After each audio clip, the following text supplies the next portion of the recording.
Thank you, Rosin, for the background. Now I would like to go over my application note that shows the analysis of microplastic in air. We sampled 3 samples from 3 different rooms in our R&D center headquarters in Japan. Details about sampling method will be presented in the next couple of slides. The method we were using is continuous flash pyrolysis, PYGCMS, using the microfurnace pyrolyzer. Here I listed the equipment used.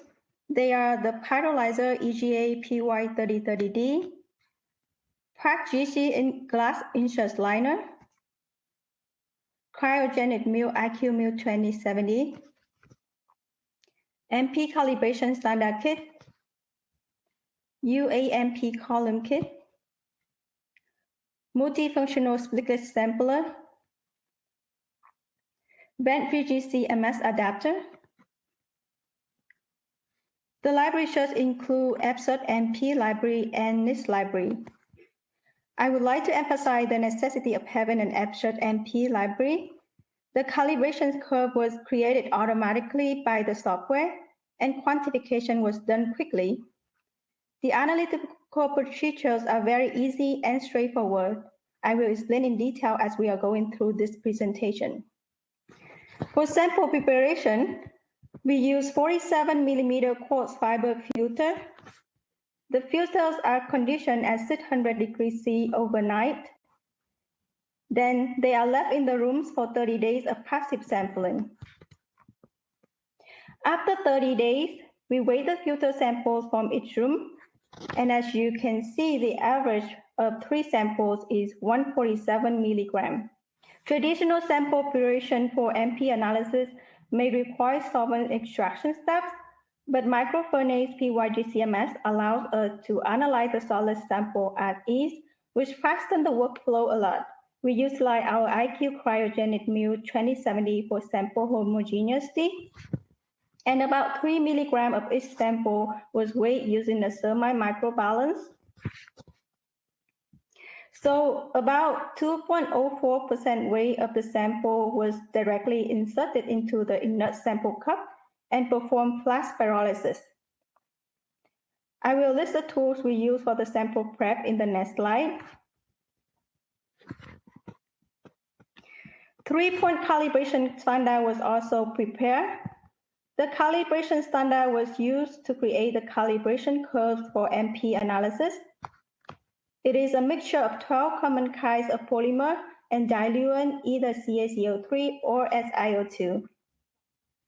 In this application, we were using MPCS with SiO2 diluent. We diluted MPCS SiO2 1 to 100 and 1 to 10, and measure 1 milligram, 2 milligram of the 1 to 100, and 1 milligram of the MPCS SiO2 1 to 10.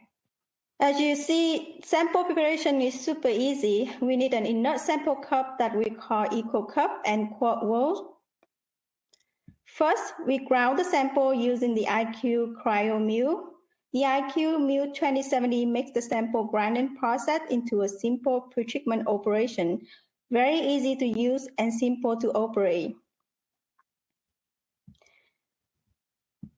Next, we weigh the sample using a semi-microbalance inserted into the sample eco cup, and about 0.1 to 0.2 milligram of the quart wool was placed on top of the cup to prevent the sample from scattering out.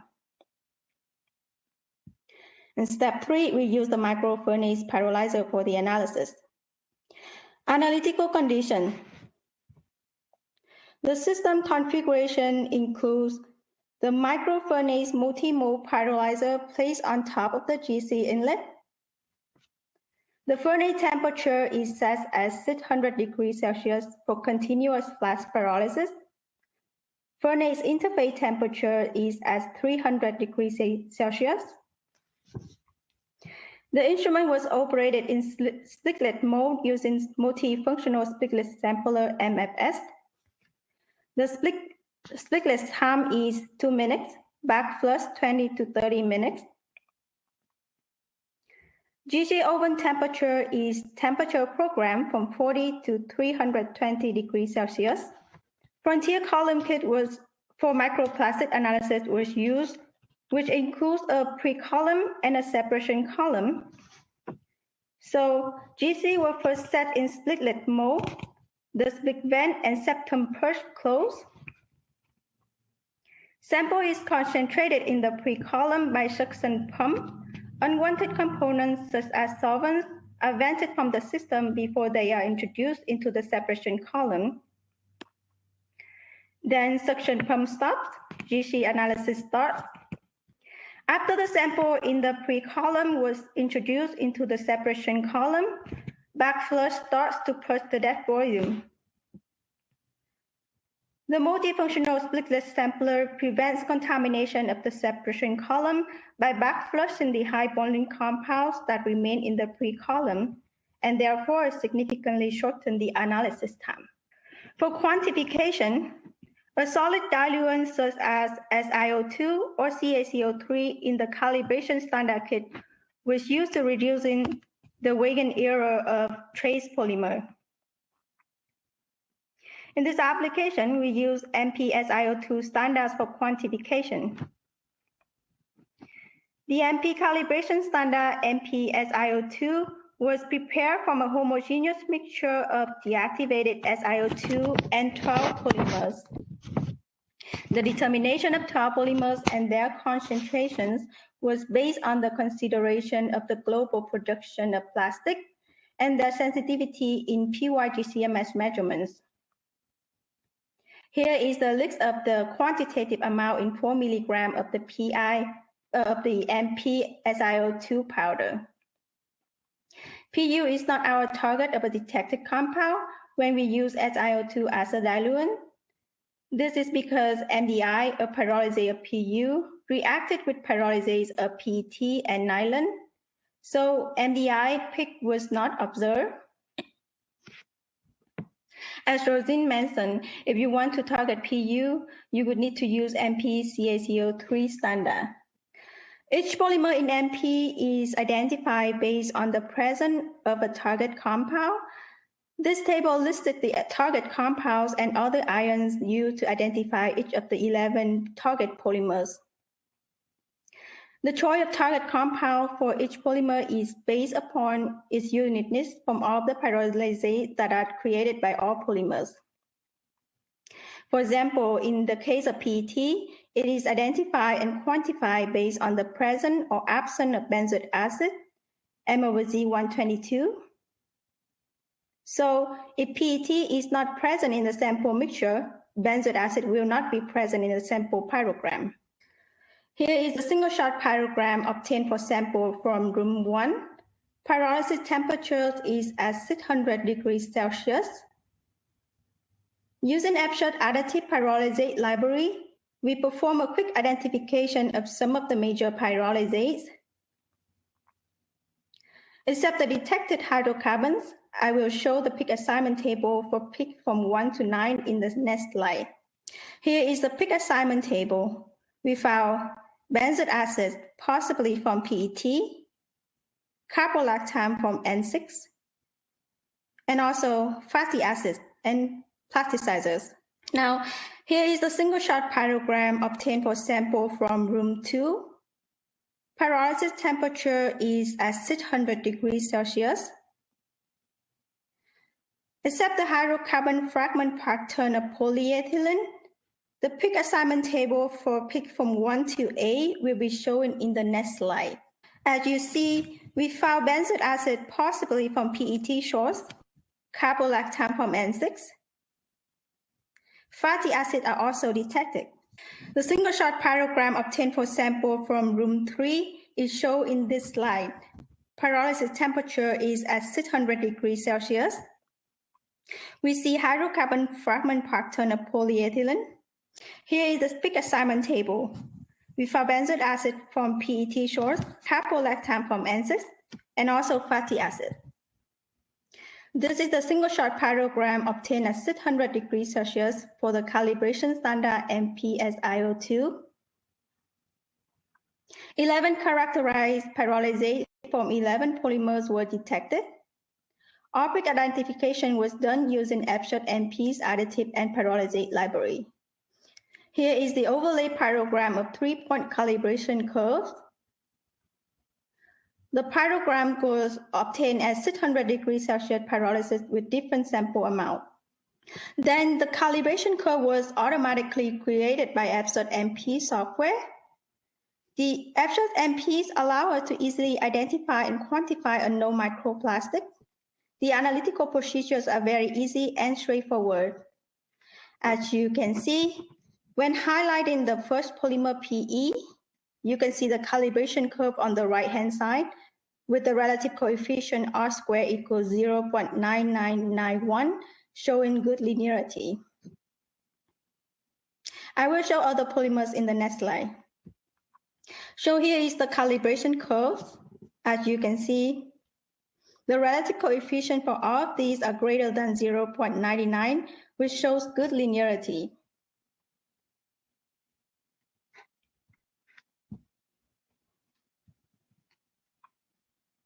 These 5 polymers also show good linearity with the relative coefficient greater than 0.99. After the calibration curve was created from the MP SiO2 standard, we analyze the sample data and search for microplastic. To interpret the analysis results, you see if a value in the qualitative match quality probability percent column is close to 100, and the value in the quantitative value quantity column is sufficiently higher than the LOQ, there is a possibility that the polymer is contained.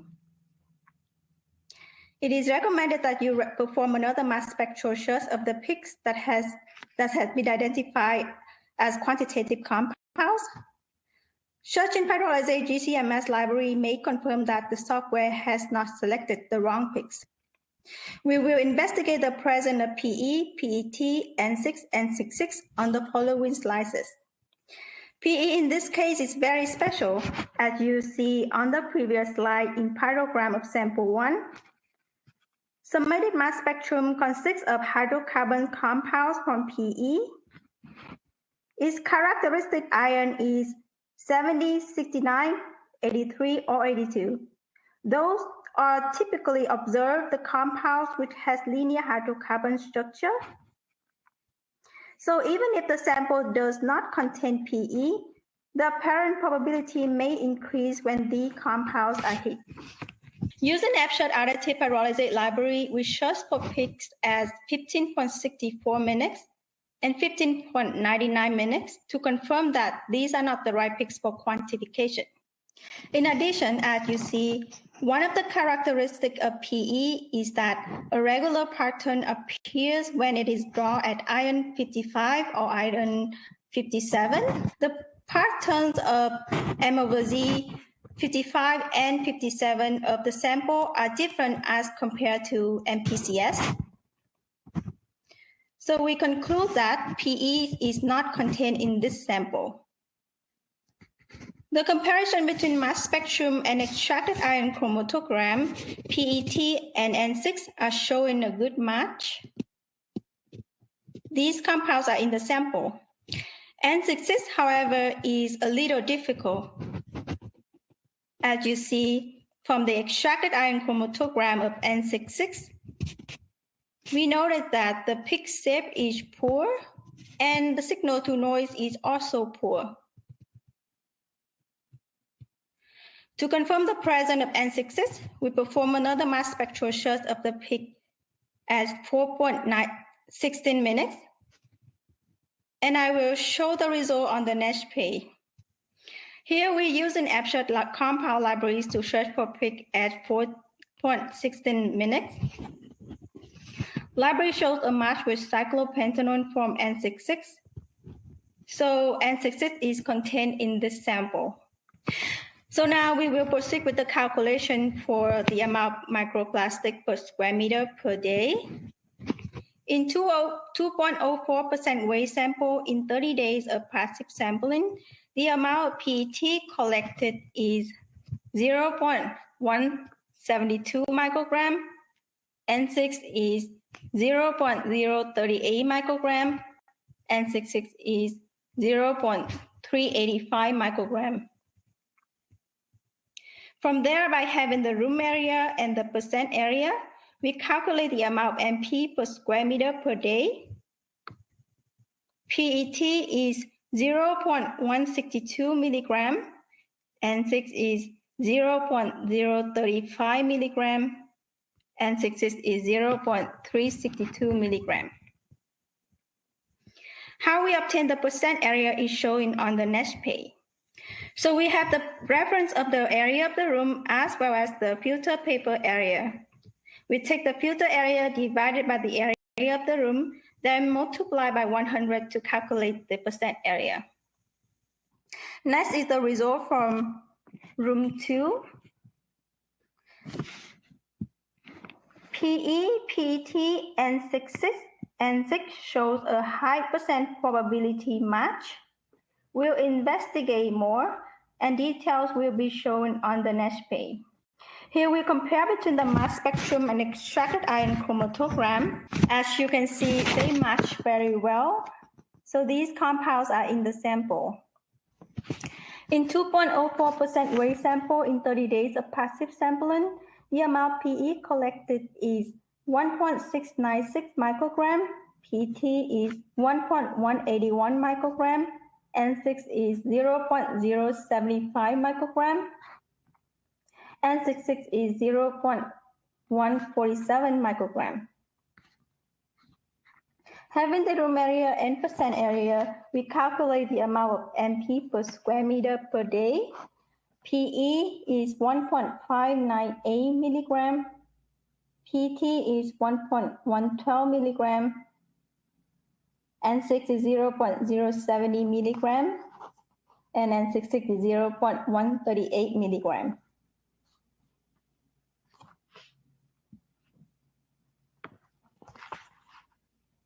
Next is the result from room 3. We'll investigate PE, N6, PT, and N6 on the next page. As you see, in comparison between mass spectrum and the extracted ion chromatogram, they match well, so these compounds are in the sample. In 2.04% waste sample in 30 days of passive sampling, the amount PE collected is 1.085 microgram, PT is 0.0517 microgram, N6 is 0.0419 microgram, N6 is 0.251 microgram. And having the room area and percent area, we calculate the amount of MPs per square meter per day. PE is 1.022 milligram, PT is 0.048 milligram, N6 is 0.039 milligram, N6 is 0.236 milligram.